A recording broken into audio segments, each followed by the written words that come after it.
9 दिनों तक चलने वाले नवा यज्ञ का हुआ समापन के दिन भी श्रद्धालुओं की रही भीड़। 12 नवंबर से प्रारंभ मां श्यामा नाम धुन नवा यज्ञ का प्रधान पुजारी पंडित शरद कुमार झा के द्वारा समापन किया गया। उन्होंने मंच पूजन तथा शांति प्रिय के साथ समस्त मानवता के कल्याण की कामना करते हुए हवन कुंड में अग्नि पूजन के साथ विसर्जन किया तथा भक्तों पर पुष्प वृष्टि कर मां का आशीर्वाद समर्पित किया। उसके बाद स्थानीय कलाकार डॉक्टर ममता ठाकुर, डॉक्टर सुषमा झा, अनुपमा मिश्रा आदि के शक्तिपरक भजनों की प्रस्तुति की। इसी क्रम में अन्य स्थानीय मंदिर के पुजारियों को न्यास के उपाध्यक्ष पंडित कमलाकांत झा एवं सहसचिव प्रोफेसर श्रीपति त्रिपाठी ने मां की चुनरी, पुष्प की माला तथा मां की पहनी हुई साड़ी का प्रसाद समर्पित किया। कीर्तन मंडली सदस्य, पंडितों एवं कार्यकर्ताओं को भी मां का प्रसाद एवं सम्मानिकी का चेक प्रदान किया गया। 2 बजे के बाद खाटू श्याम मंडल के सदस्यों द्वारा विनोद शर्मा जी के नेतृत्व में एक से एक बढ़कर भजन एवं निर्मल धारा प्रवाहित की गई, जिसमें भक्त गोता लगाते रहे। समापन समारोह निर्धारित समय पर प्रारंभ हुआ, जिसकी अध्यक्षता उपाध्यक्ष पंडित कमलाकांत झा ने की। सभी भक्तों का स्वागत सहसचिव प्रोफेसर श्रीपति त्रिपाठी ने करते हुए भक्तों के अमूल्य सहयोग के इस महायज्ञ के सफल एवं शांतिपूर्ण समापन पर प्रसन्नता की तथा कहा कि प्रशासन सभी व्यवस्थाएं विफल हो सकती है, किंतु मां की व्यवस्था कभी विफल नहीं हो सकती। इसका प्रत्यक्ष प्रमाण है इस छोटे से परिसर में लाखों की भीड़ जुटने पर भी किसी प्रकार की अप्रिय घटना नहीं होना। तो वहीं सोमवार को समापन हुए इस नवा यज्ञ में देर शाम तक कई प्रकार के कार्यक्रम का भी आयोजन किया गया। कई लोगों के द्वारा तो महाआरती का भी आयोजन किया गया, जिसमें अंकित राज के द्वारा भी महाआरती की गई। साथ ही कुशेश्वर स्थान से आए लोगों के द्वारा भी महाआरती की गई। आरती बहुत दिन से कर रहा हूँ, लगभग 8 सालों से मैं कर रहा हूँ। हमारे गांव में पहले आशीष भैया जो यहाँ किए हुए हैं वही पहले करते थे। उसी को देख के हमको भी करने का मन किया और हम आज यहाँ पे क्या लगा, बहुत छोटा सा था और छोटा सा थाली में जाया था, अब बड़ा थाली भी हम चालू किया। अभी अब आप किस क्लास में पढ़ते हैं? अभी हम 10th में, 10th इस बार हो गया, 11th 3-4 से ही करते आ रहे हैं। तो क्या कहीं डर भी लगता है? कहीं डर नहीं लगता है? नहीं डर लगता है। क्यों? माँ का आशीर्वाद सब माता रानी का कहेंगे। पढ़ाई डिस्टर्ब नहीं होती है? कुछ नहीं होता, सब माता रानी का करता है। अच्छा, माता पिता का सहयोग मिलता है? हाँ। क्या नाम हुआ? अंकित राज। कहाँ घर होगा? कबीर चक्र। चिंता की बात है, इतना बड़ा महायज्ञ, इसमें प्रतिदिन लाख की संख्या में भक्तगण उपस्थित होते हैं, परिषद में दर्शन करते हैं और नाम धुन का श्रवण करते हैं, अग्नि की परिक्रमा करते हैं। ऐसा विराट यज्ञ आज बिल्कुल शांतिपूर्वक बिना किसी बाधा के निर्विघ्न समाप्त हो गया। इससे बड़ी प्रसन्नता हम लोग के लिए क्या हो। सांस्कृतिक कार्यक्रम का भी आयोजन किया गया, कई प्रकार की आरती भी हुई। छोटा सा एक कार्यक्रम समापन में किया गया। कार्यक्रम तो बहुत करने थे, लेकिन कुछ समय की कमी, क्योंकि नाम धुनी विलम्ब से शुरू हुआ था, विलम्ब से समाप्त हुआ, उसको संक्षिप्त करते हुए 2 भाव नृत्य, भक्तिपरक और 3 आरतियाँ प्रस्तुत की गई। क्योंकि किसी भी कार्यक्रम का अंत, किसी भी पूजन का अंत आरती से ही होता है। 3 लोगों ने 3 तरह की आरती प्रस्तुत की, माँ की आरती, शिव की आरती और उस आरती के साथ इसका समापन। आरती के दौरान एक छोटा सा आग उग लग गया, क्या करेंगे? वो सामान्य बात है, कपूर का प्रयोग होता है, वो गिरा तो कोई कपड़ा जल जाता है, वो उसको कोई स्थिति सामान्य थी? बिल्कुल स्थिति सामान्य नहीं, कहीं कोई क्षति नहीं, कहीं कोई ये नहीं। लोगों को क्या कहेंगे? लोगों को क्या कहेंगे? भक्तजन को क्या कहेंगे? लोगों का संदेश है हम लोगों का, वे भक्ति भावना में जुड़े रहें, आध्यात्म के साथ में रहकर आध्यात्मिकता के साथ राष्ट्र का संवर्धन करें, अपने राज्य का संवर्धन करें, अपने नगर का संवर्धन करें। इसको हम व्यवस्थित करें बिल्कुल शांतिपूर्ण और अनुशासित ढंग से। ये हम लोगों का संदेश है और माँ सबों पर कृपा बनाए रखें, सभी स्वस्थ प्रसन्न जीवन यापन करें, ये हम लोगों की कामना है। धन्यवाद। 12 नवंबर से लेकर 21 नवंबर के 12:34 धरि ई नवाह यज्ञ अनवरत जे छै से चलल, निर्विघ्न जे छै चलल।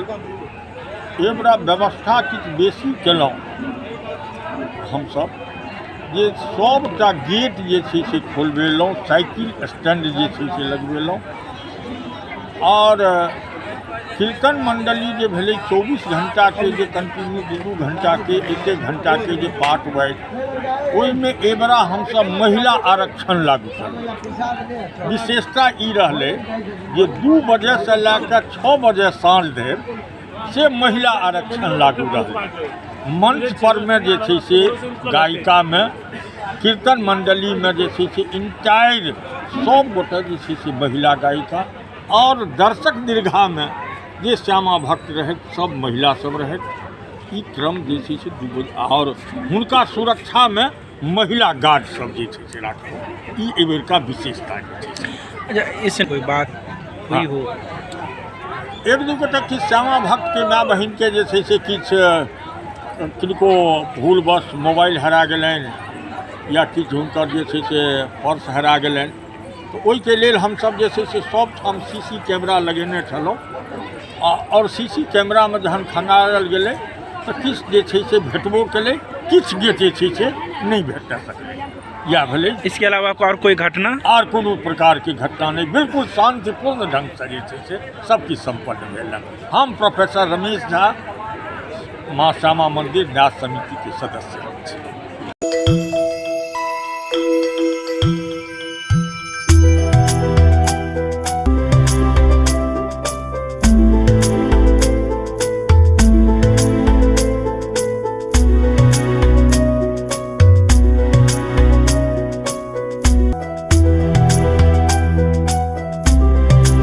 दूरस्थ शिक्षा निदेशालय के बीएड नियमित विभाग में ICSSR प्रायोजित 2 दिवसीय राष्ट्रीय सेमिनार का हुआ शुभारंभ। मिथिला विश्वविद्यालय के कुलपति प्रोफेसर सुरेंद्र प्रताप सिंह ने कहा कि शिक्षा के क्षेत्र में कोई भी परिवर्तन हमेशा से छात्रों को केंद्र में ही रखकर किया गया है। राष्ट्रीय शिक्षा नीति 2020 भी छात्रों को लेकर ही केंद्रित है। परिवर्तन हमेशा से ही गंभीर विषय रहा है। देश में केंद्रीय विश्वविद्यालयों में नई शिक्षा नीति लागू है। राज्य स्तरीय कई विश्वविद्यालय में अभी नई शिक्षा नीति 2020 लागू नहीं हुआ है। मुझे पूरा विश्वास है कि वर्ष 2023 तक मिथिला विश्वविद्यालय में नई शिक्षा नीति लागू करने के लिए यह 2 दिवसीय सेमिनार रोड मैप तैयार करने में कारगर होगा। यही इस सेमिनार की सबसे बड़ी सफलता होगी। राष्ट्रीय शिक्षा नीति का क्षेत्र अति व्यापक है। ये बातें बीएड नियमित विभाग के तत्वाधान में ICSSR प्रायोजित समाज में शिक्षकों की भूमिका की परिकल्पना राष्ट्रीय शिक्षा नीति 2020 विश्व गुरु भारत विषयक 2 दिवसीय राष्ट्रीय सेमिनार के उद्घाटन में सोमवार को समारोह की अध्यक्षता करते हुए कुलपति प्रोफेसर सुरेंद्र प्रताप सिंह ने कही। एग्रीकल्चर के भी 50 से ज्यादा विश्वविद्यालय हैं। एनिमल साइंस के भी, जानवरों के भी 35 विश्वविद्यालय हैं। लेकिन सोशल साइंस के, समाज शास्त्र के, समाज विज्ञान का देश में एक भी विश्वविद्यालय नहीं है। जबकि हमारे देश में सामाजिक समस्याएं इतनी ज्यादा भरी पड़ी है कि शायद और कोई समस्या इस देश की है ही नहीं। अगर कोई समस्या है तो सबसे बड़ी समस्या सामाजिक भेदभाव है, सोशल एट्रोसिटीज है, सोशल इविल्स है, सुपर स्टेशन है, और जो स्ट्रेटिफिकेशन है सोसाइटी समाज में, ये एक इस देश का एक बहुत बड़ा रोग है। इसको दूर करने के लिए एक भी विश्वविद्यालय देश में नहीं। मैंने उस विश्वविद्यालय में जब एक कॉलेज था तो जाने के बाद में हमें इन इश्यूज पे हमारे वहाँ की जो फैकल्टी थी उन्होंने बताया। हमने इनको इकट्ठा करके सरकार को कन्विंस किया और वो देश का पहला सामाजिक विज्ञान विश्वविद्यालय बना।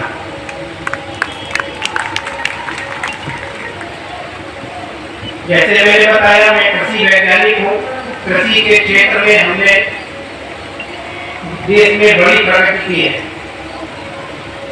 आप टेलीविजन पे भी देखते होंगे, गोदाम नहीं है देश में, अपने देश का प्रोडक्शन इतना ज्यादा है रखने के। ये सब वैज्ञानिकों और किसानों के आपस में मेल जोल का ही असर है। समाज में एकता आए, समाज में हार्मोनी क्रिएट हो, सब लोग मिलजुल करके एक साथ एक जैसा प्रयास करें। इसमें समाज शास्त्र का और सोशल साइंस का और खासकर एजुकेशन का बहुत बड़ा रोल है। दरभंगा के बाग मोड़ पर लगा रहा घंटों जाम, शाम तक रहे लोग परेशान, पुलिस प्रशासन नदारद। सोमवार को बाग मोड़ चौक के पास घंटों जाम लगा रहा। इस जाम से लोग बिलबिलाते रहे तो कई स्कूल की गाड़ियां भी फंसी रही। देर शाम तक लोग परेशान दिखने लगे। लोग स्वयं अपनी गाड़ी से उतरकर जाम हटाने का प्रयास कर रहे थे, लेकिन जाम ऐसा कि हटने का नाम नहीं ले रहा था। लोग जल्दीबाजी में अपने गंतव्य स्थल पर पहुंचने के लिए दाएं से बाएं तो बाएं से दाएं गाड़ी का परिचालन कर रहे थे, जिस वजह से और भी जाम की समस्या उत्पन्न हो गई। लोग तो स्वयं उतरकर तो गाड़ी को हटा रहे थे, लेकिन लोग मानने को तैयार नहीं थे। नहीं पुलिस प्रशासन नदारद थी, ट्रैफिक पुलिसकर्मी नहीं दिखाई पड़ रहे थे, जिससे लोगों में और भी आक्रोश व्याप्त हो गया। लोग का कहना है कि यहाँ पर अगर पुलिस प्रशासन समय से चौकस रहती या फिर ट्रैफिक पुलिस रहती तो इस प्रकार की जाम की समस्या नहीं झेलनी पड़ती। गौरतलब है कि इसी सड़क से होकर हवाई अड्डे तक लोग पहुँचते हैं, जहाँ अगर व्यक्ति समय पर न पहुँचे तो उनकी हवाई जहाज़ छूट जाएगी। फिर भी लोग परेशान दिखे और पुलिस प्रशासन को कोसते नजर आए। कोई व्यवस्था नहीं है यहाँ। क्या होना चाहिए? जाम पुलिस का व्यवस्था होना चाहिए। जाम लगा हुआ, पब्लिक परेशान। इसमें जाम का मुख्य समस्या है प्रशासन, क्योंकि प्रशासन जो पैसा लेकर के बगल में ठेला लगवाता है, जिसके कारण जो है कि जाम लगता है। अगर जो प्रशासन ट्रैफिक वाला पैसा लेकर के आसार से और जो अतिक्रमण न लगावे तो दरभंगा में जाम नहीं लगेगा। उसका मुख्य कारण है कि पैसा लेकर ठेला लगवाता है और प्रशासन के इस पर ध्यान नहीं है। पूरा ट्रैफिक है। अगर एसपी साहब से मांग करते हैं आपको माध्यम से कि जो भी ट्रैफिक पुलिस है वो खाली अपना ट्रैफिक जहाँ उसका ड्यूटी है वो अतिक्रमण मुक्त रहा है। वहाँ पर रोड साइड में सब्जी वाला ठेला नहीं लगाने दे तो अतिक्रमण नहीं होगा, जाम नहीं होगा। आयुर्वेद कॉलेज के 3 शिक्षकों को दी गई विदाई। सोमवार को आयुर्वेद कॉलेज के 3 शिक्षकों के विदाई दी गई, जिसमें सहायक प्राध्यापक संहिता एवं सिद्धांत विभाग डॉक्टर दिनेश कुमार, सहायक प्राध्यापक पंचकर्म विभाग डॉक्टर आनंद मिश्रा एवं सहायक प्राध्यापक क्रिया शरीर विभाग डॉक्टर विनय कुमार शर्मा का तत्काल प्रभाव से प्रतिनियुक्ति रद्द करते हुए उनके मूल स्थान पर वापस कर दिया गया। तो वहीं कॉलेज के प्राचार्य सह अधीक्षक डॉक्टर प्रोफेसर दिनेश्वर प्रसाद ने उनके उज्जवल भविष्य की कामना की। इस मौके पर कॉलेज के कई कर्मीगण भी मौजूद थे, जिन्होंने उन्हें भावभीनी विदाई दी।